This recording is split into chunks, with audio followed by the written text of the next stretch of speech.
Okay, as he was saying, I'm supposed to give you a brief idea about how I'm making the price paper. Is that okay? Yeah. Okay. So this here is called the papyrus plant. That's what the ancient Egyptians and Mayans believed that this is a holy plant. They worshipped it. Why? Because of two reasons. First reason, here's the flower, which looks like the sunbeam. The second reason is the stem. If you guys will look closely, you'll see a pyramid in there.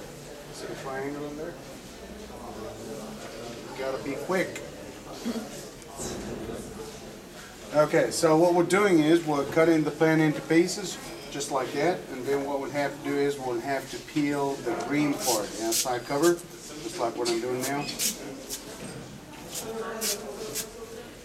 Now that green part is very stiff, so they use that to make sandals and belts and bags, and even some guy from Norway, if anybody heard of him, his name was Thor Heyerdahl. He made a boat out of this, 1955. Anybody heard of him? Mm-hmm. No? Yeah. Okay. The Kontiki. He said it. You did? Thank you, sir. The Kontiki, yes, he's good. Where you from, sir? Lincoln, Nebraska. Oh, okay. Okay. I know where that is. Okay. Now, this is, well, Omaha is in the neighborhood? Yeah. Okay. Yeah.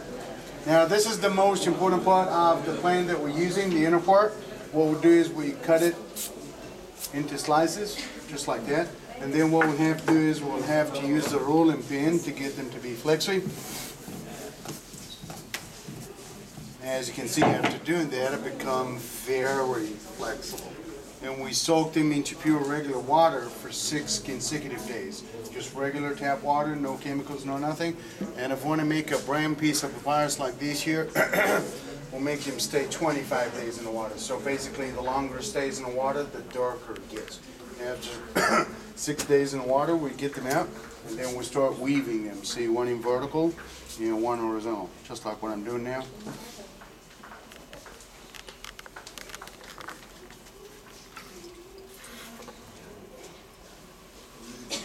Stay there. Okay.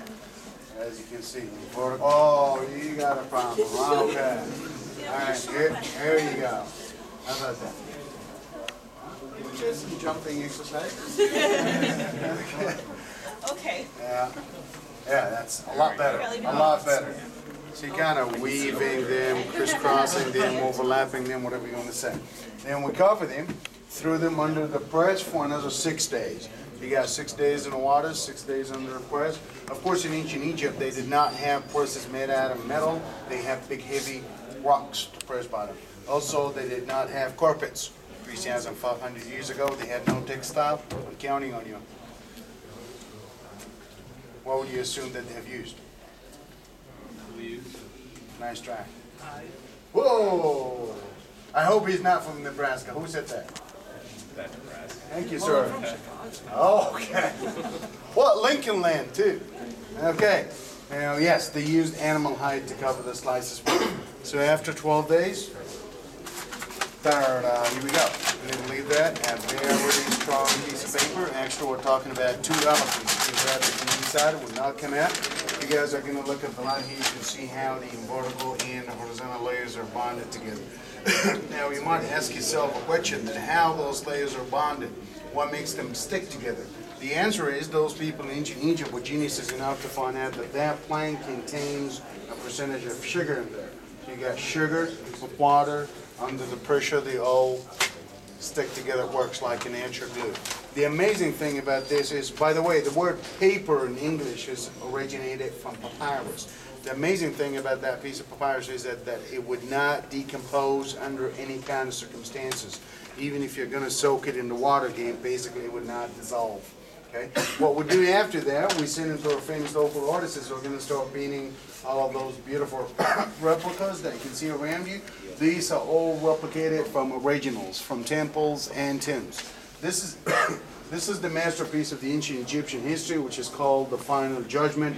I'm assuming that you guys heard the story weighing the heart against the feather. Have you?